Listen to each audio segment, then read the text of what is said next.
Hello everyone, welcome to my YouTube channel history with Shri Pandey. और आज के इस वीडियो में मैं आपको बौद्ध धर्म के बारे में बताने वाला हूं और स्पेशली सिर्फ उन्हीं प्रश्नों के बारे में परिचर्चा होगी जो प्रश्न एग्जाम की दृष्टि से महत्वपूर्ण होंगे। जैसे बौद्ध धर्म का जो जन्म माना जाता है वो लगभग छठी शताब्दी के आसपास, छठी शताब्दी ईसा पूर्व के आसपास माना जाता है। और इसमें जो इसकी विशेषता थी, सबसे पहली चीज, ये पुनर्जन्म में विश्वास रखते थे। ये दो प्रश्न आ चुके हैं, इसलिए शुरुआत में इन्हीं से कर रहा हूं कि बौद्ध धर्म के जो अनुयायी है वो पुनर्जन्म में विश्वास करते हैं। दूसरी चीज, ये ईश्वर में विश्वास नहीं रखते हैं, ये ईश्वरवादी नहीं है। ये दूसरी चीज क्या है, ये ईश्वरवादी नहीं है। अब आते हैं हम इसके जो इनकी स्थापना, तो इसकी स्थापना की थी महात्मा बुद्ध ने। इसकी स्थापना महात्मा बुद्ध ने की थी, जिनका जन्म कब हुआ था? 563 ईसा पूर्व में। महात्मा बुद्ध का जन्म कब हुआ? 563 ईसा पूर्व में इनका जन्म हुआ था। इनके पिता का नाम था, पिता इनके कौन थे? शुद्धोधन। और इनकी माता का नाम महामाया। पिता शुद्धोधन, माता का नाम महामाया था। बहुत कम उम्र में इनकी जो माता जी थी उनका देहांत हो गया, जिसके बाद इनका पालन पोषण जो था वो प्रजापति गौतमी ने किया था। पालन पोषण इनका जो किया था वो प्रजापति गौतमी ने किया था। एक तरीके से जैसे आज के उसमें जो है होता है कि माता के गुजर जाने के बाद बुआ, मौसी, तो वैसे ही महामाया की बहन थी प्रजापति गौतमी, जिन्होंने इनका पालन पोषण किया था। 16 वर्ष की आयु में, मात्र 16 वर्ष की आयु में इनकी शादी कर दी जाती है। किसके साथ? यशोदा नाम की एक स्त्री के साथ इनकी शादी होती है, जिससे इनको एक पुत्र उत्पन्न होता है जिसका नाम राहुल होता है। तो इनकी पत्नी का नाम क्या था? यशोदा। कितनी वर्ष में शादी हुई? 16 वर्ष की उम्र, बहुत जल्दी थी। आज के दिन में होते तो इनके पिताजी जेल में होते। कहे आज क्या है, आज इसको बाल विवाह में रखा जाएगा। 18 से कम उम्र में किसी की शादी नहीं की जा सकती है, आप बाल विवाह के जुर्म में जेल जा सकते हैं। तो अगर उस समय में होते तो जो इनके पिताजी है ना, राजा शुद्धोधन, जेल में होते। ठीक। और इसके बाद इनका पुत्र कौन था? इनके एक पुत्र हुआ जिसका नाम क्या था? राहुल। ठीक। फिर इन्होंने 16 वर्ष में जब इनकी शादी हो गई, एक पुत्र हो गया, तो 29 वर्ष की अवस्था में इन्होंने गृह त्याग कर दिया। 29 वर्ष की अवस्था में गृह त्याग किया।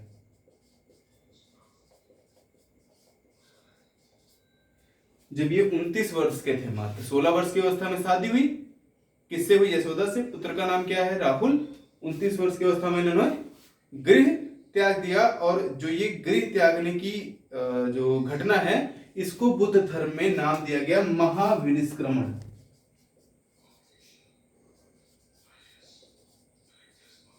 इस घटना को क्या नाम दिया गया? महाविनिष्क्रमण नाम दिया गया।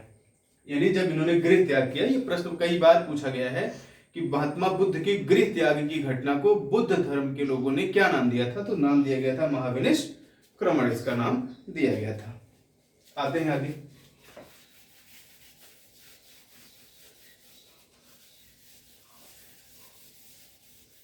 चलिए, इन्होंने गृह त्याग दिया। गृह त्याग करने के बाद कहां पहुंचे? अब घर छोड़ने के बाद कोई व्यक्ति कहीं ना कहीं तो जाएगा ही। जब 29 वर्ष की अवस्था में इन्होंने गृह छोड़ दिया, अपना घर छोड़ दिया, तो वहां से ये कहां पहुंच गए? सारनाथ। कहां पहुंचे? सबसे पहले ये सारनाथ गए थे। यहां से सारनाथ गए थे। सारनाथ से फिर ये बोध गया गए। सारनाथ में कुछ पंडितों से उनकी मुलाकात हुई, उनके साथ ये काफी दिनों तक रहे थे। ऐसी जो है कि विदंतियां हैं। और वहां से फिर ये वापस कहां चले गए? बोध गया। सारनाथ से ये चले गए बोध गया नामक स्थान पर, जहां पर एक पीपल के वृक्ष के नीचे, जिसको बोधि वृक्ष कहा जाता है, एक पीपल के वृक्ष के नीचे, उसकी छाया के नीचे बैठकर इन्होंने तपस्या की और उस वृक्ष को बोधि वृक्ष कहा जाता है। तो बोध गया में बोधि वृक्ष के नीचे किस दिन? पूर्णिमा के दिन, जिस दिन हम गुरु पूर्णिमा मनाते हैं, पूर्णिमा के दिन इनको ज्ञान प्राप्ति हुई। पूर्णिमा के दिन इनको क्या क्या हुआ, ज्ञान प्राप्ति हुई, और ज्ञान प्राप्ति के बाद इनको गौतम बुद्ध कहा गया। पूर्णिमा के दिन ज्ञान प्राप्ति हो गई और ज्ञान प्राप्ति के बाद इनका नाम बदलकर क्या लिख दिया गया,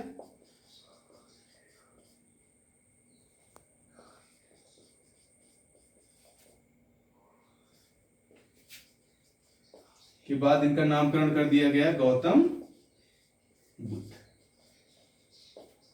ये बोध गया गए कहां से, पहले कहां पहुंचे थे, सारनाथ। वहां पे कुछ लोगों के साथ रहे थे, तो कहे रुको, जब ज्ञान मिला तो वापस आ गए सारनाथ। जब वापस आ गए सारनाथ, तो सारनाथ में इन्होंने अपना पहला उपदेश दिया। सबसे पहला उपदेश कहां दिया गया, सारनाथ में। पहला उपदेश दिया गया सारनाथ में। यहां पर इन्होंने उन्हीं लोगों को जिनके साथ में ये रहते थे, उन्हीं को अपना पहला इन्होंने उपदेश दिया सारनाथ में। इस घटना का नाम दिया जाता है धर्म चक्र परिवर्तन। इसको नाम क्या दिया जाएगा, धर्म चक्र परिवर्तन। इसके बाद कई जगहों पर गए, मोस्टली जो बौद्ध धर्म से रिलेटेड भारत में जितने भी जगह थे जहां पर महात्मा बुद्ध ज्यादा गए, तो उसमें सबसे ज्यादा बिहार के बाद फिर आपका मध्य प्रदेश के कुछ भाग हैं और उत्तर प्रदेश का कुछ भाग है। अपना सब कुछ करने के बाद फिर इनका कुशीनारा में इनका देहांत होता है। ऐसा कहा जाता है कि इनको सूकर का मांस खिलाया गया, जिसके बाद इनकी कुशीनारा में इनकी मृत्यु हो गई थी। कहां पर हुई, कुशीनारा में। कब हुई, 483 ईसा पूर्व में। 483 ईसा पूर्व में क्या हो गया, इनकी मृत्यु हुई। तो जब इन्होंने घर छोड़ा था, उस घटना को क्या कहा गया, महाविनिष्क्रमण। पहला उपदेश धर्मचक्र परिवर्तन। तो जब ये मरे तो इसका भी कुछ कहा जाएगा, इसको कहा जाता है महापरिनिर्वाण। इस घटना का नाम दिया गया महापरिनिर्वाण। तो ये तो हो गया महात्मा बुद्ध के बारे में। इससे ज्यादा प्रश्न अभी तक पूछे नहीं गए हैं। अब हम चलते हैं कि बौद्ध धर्म में कुछ स्पेशल चीजें हैं, और वो स्पेशल चीजें क्या है। जैसे सबसे पहली चीज आती है त्रिरत्न। बौद्ध धर्म में ये पीसीएस के 2016 के प्रश्न में, पीसीएस के एग्जाम में पूछा गया था, एसएससी में भी पूछा गया है। बौद्ध धर्म में त्रिरत्नों की स्थापना की गई। तो त्रिरत्न कौन कौन होंगे, सबसे पहला त्रिरत्न आपके बुद्ध हो गए। दूसरा त्रिरत्न इनके जो उपदेश थे, जिसको क्या नाम दिया गया, धम्म। पहला बुद्ध, दूसरा धम्म, और तीसरा संघ। संघ क्या होता है, जहां पे बौद्ध साधु लोग रहते हैं, उनकी जो मंडली होती है एक तरीके से, उसको क्या कहा जाता है, संघ कहा जाता है। ठीक, अब हम आते हैं इसके जो मूल सिद्धांत हैं वो क्या है। क्योंकि कोई भी चीज बनेगी तो बनने का मतलब है कि उसके कुछ सिद्धांत होंगे, उन सिद्धांतों के आधार पर वो बनेगी। तो इसका मूल सिद्धांत हम देखते हैं। मूल सिद्धांत इसका क्या है, इस पर हम थोड़ी सी चर्चा कर लेते हैं। इसका जो मूल सिद्धांत है, सबसे पहला कारण था दुख। जब हम लाइट ऑफ एशिया पढ़ते हैं तो लाइट ऑफ एशिया में हमको ये मिलता है कि इन्होंने क्या देखा था, बीमार पुरुष को देखा था, एक ऐसे व्यक्ति को देखा था जो मर गया था, और इसके बाद एक ऐसे व्यक्ति को देखा था जो सन्यासी था, जो एकदम शांत था। तो इनका मूल सिद्धांत क्या था, दुख। तो मूल सिद्धांत में दुख के बाद क्या आता है, दुख अभ्युदय।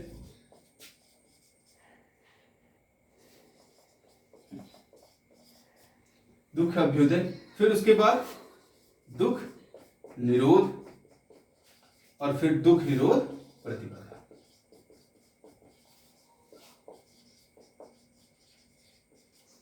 दुख निरोध प्रतिपदा। ठीक है, अब आते हैं बौद्ध संगीतियों पर, जो बहुत महत्वपूर्ण है। तो एक ऐसे हम लिखेंगे थोड़ा सा इसको, प्रथम बौद्ध संगीत। प्रथम बौद्ध संगीत जो हुई थी वो अजात शत्रु के काल में हुई थी। किसके काल में हुई थी, अजात शत्रु के काल में। कहाँ हुई थी, राजगृह। जब हम मगध पढ़ेंगे तो वहां पर मैं आपको बताऊंगा कि राजगृह अजात शत्रु के समय में, यानी हर्यंक वंश के समय में, अजात जो आपका राजगृह है बहुत बहुत महत्वपूर्ण होता था। अच्छा, राजगृह का मतलब हो गया राजा का घर। तो राजा के घर में सबसे पहली संगीति हुई थी बौद्ध की। इसी वजह से मौर्य धर्म, बाद में मौर्य काल जब आता है ना, तो पूरा बुद्ध के ही उससे चलता है। तो किसके उसमें हुई थी, राजगृह की। राजगृह में अजातशत्रु के जो है शासनकाल में हुई थी। कहां पर हुई थी? तो यहाँ सप्तपर्णी एक गुफा है राजगृह में, वहां हुई थी। हालांकि प्रश्न सिर्फ यही पूछा जाएगा कहां हुई थी, ऑप्शन में आपको राजगृह मिलेगा, आप चुपचाप इसको टिक करिएगा, आपका आंसर सही मान लिया जाएगा। इसमें काम क्या हुए थे जो महत्वपूर्ण है, यहां पर सुत्त पिटक और विनय पिटक, सुत्त पिटक और विनय पिटक नामक जो बौद्ध ग्रंथ है इनका संकलन हुआ था पहले में। पहला इसलिए महत्वपूर्ण है। दूसरा क्या है जरा देखेंगे। दूसरा वाला जो हुआ था ये इसके बाद के शासक थे कालाशोक,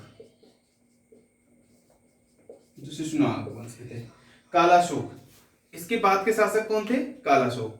कहां हुआ था? तो इन्होंने अपनी राजधानी बदल दी थी भाई। उस समय राजधानी क्या थी? वैशाली।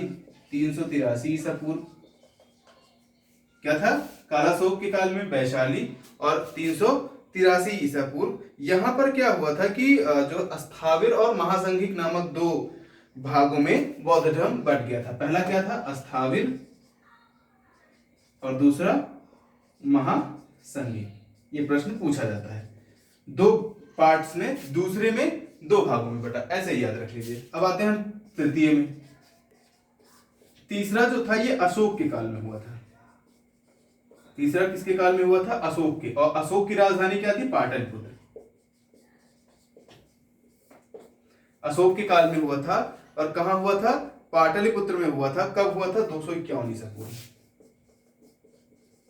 251 ईसा पूर्व। इसकी जो प्रमुख घटना थी वो ये थी, इसमें जो हुआ था वो ये था कि यहां पर अभिधम्म पिटक यानी जो तीसरा ग्रंथ है उसका संकलन हुआ था। इसकी अध्यक्षता मोग्गलीपुत्र तिस्स ने की थी।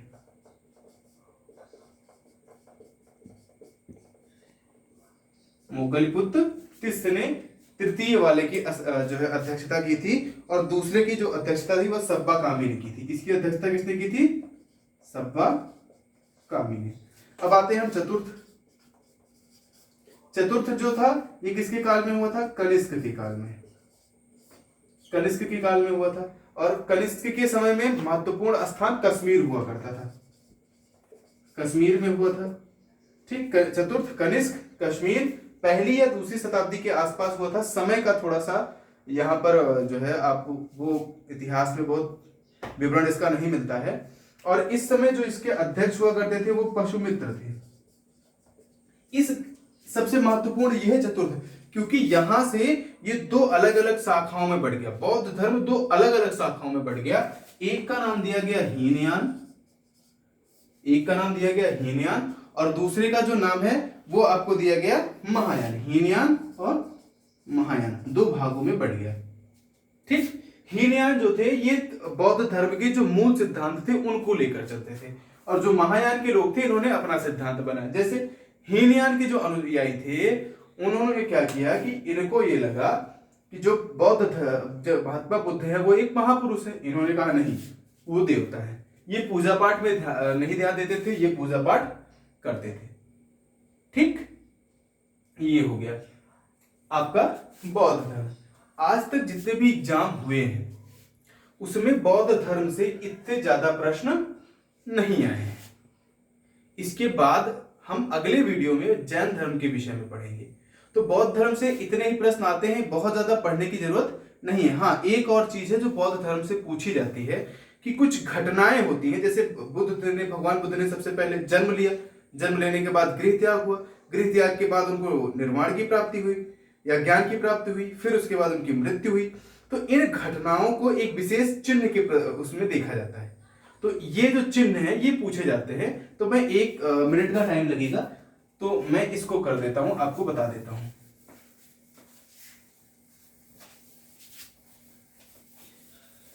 जैसे सबसे पहली घटना क्या हो सकती है? घटना सबसे पहले क्या होगा? जन्म। जन्म को कमल, जन्म का चिन्ह क्या है? कमल या सांड। पहला क्या हो गया? जन्म। जन्म का चिन्ह क्या है? कमल या सांड। दूसरा क्या है? गृह त्याग। गृह त्याग। अब गृह त्याग तो घोड़ा, घोड़ा भागता है, इसे समझ जाओ। घोड़ा क्या करता है? भागता है। तो ये भी घर छोड़ के भाग गए थे।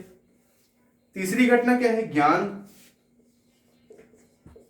तीसरी घटना आपकी क्या है? ज्ञान, ज्ञान कहाँ मिला था इनको? पीपल के वृक्ष के नीचे, तो पीपल के वृक्ष को ही इसका एक चिन्ह माना जाता है, ज्ञान के लिए पीपल का वृक्ष। अगला जो है वो निर्वाण है। अगला क्या है? निर्वाण है। तो निर्वाण में पदचिन्ह, और फिर आपकी आती है मृत्यु। मृत्यु में क्या है? मृत्यु में आपका क्या है? स्तूप। तो ये कुछ प्रमुख चीजें हैं जिनको हमको बौद्ध धर्म से देखना है। अगर वीडियो पसंद आया हो तो लाइक कीजिएगा, शेयर कीजिएगा और चैनल को सब्सक्राइब जरूर कीजिएगा। बहुत बहुत धन्यवाद।